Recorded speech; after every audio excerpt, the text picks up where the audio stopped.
John McDowell is a high-functioning, socially underdeveloped 30-year-old autistic man who still lives with his parents and makes content related to children's shows on YouTube. The children's shows that he uses to base his content on are Thomas the Tank Engine, Phineas and Ferb, My Little Pony Friendship is Magic, and Barney and Friends. Over the course of 13 years on YouTube, John had owned 4 channels, 3 sharing the name TrainBoy54 and 1 being called The New TrainBoy54. Because of the content that he produced, people on the website made fun of him for it, much to the annoyance of his parents. I myself, however, encountered something fucked up with his content sometime in late 2014. 2014 was the year that John had stopped producing a series on the new TrainBoy54 called TrainBoy54's Adventures of Phineas and Ferb. The 2 main reasons why, from what I remember specifically, were that Disney had taken a lot of the episodes down because of copyright infringement, and that his dad told him that he can't spend the rest of his life making a complete ass of himself on camera, especially considering that someone had called their house to confront the parents about sheltering him as he put their phone number and address on his first channel.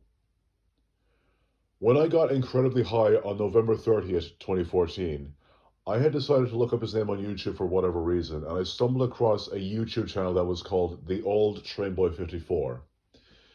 The channel had 1 video on it, also titled The Old Trainboy54. I looked at the About page, and it had John's home address, phone number, and state. It also said that the channel was created on November 29th, 2014. Why those details were there to begin with, I don't know.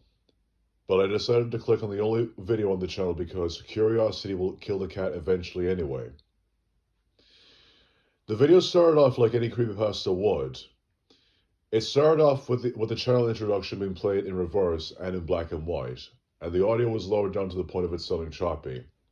It then cut to a Photoshop picture of John surrounded by badly done MS Paint drawings of Phineas and Ferb surrounding him, all with bloodshot eyes. It then cut to a VHS tape that was recorded on the 15th of December, 1997. The text read John's first nativity play, and it fuzzed into a video of a small boy on stage in school, in a dressing gown, most likely a shepherd singing a religious song. The boy looked like he was 5 years old. Suddenly, a taller kid standing behind the boy pushed him off of the stage. The song was interrupted, and the person holding the camera dropped it. The video then cut to the guy running with the camera, holding the little boy in his arms, trying to escape from the school. The boy, now with a bruised forehead and a bleeding nose, having no reaction to his surroundings or what was going on, and a voice from the back of the hall screaming, "I'm going to kill you fucking dirtbags." The video then cut to another VHS tape with a date 24/12/1997, showing the same little boy playing with Thomas toys whilst watching the TV show before cutting to black and ending. The next morning, I looked at the name The Old Trainboy54 again, and the channel was no longer there. Until today, I have kept this whole event private in the back of my mind because it will most likely fall into the hands of autistic trolls with OCD who would cry over Thomas toys in the 1990s and early 2000s.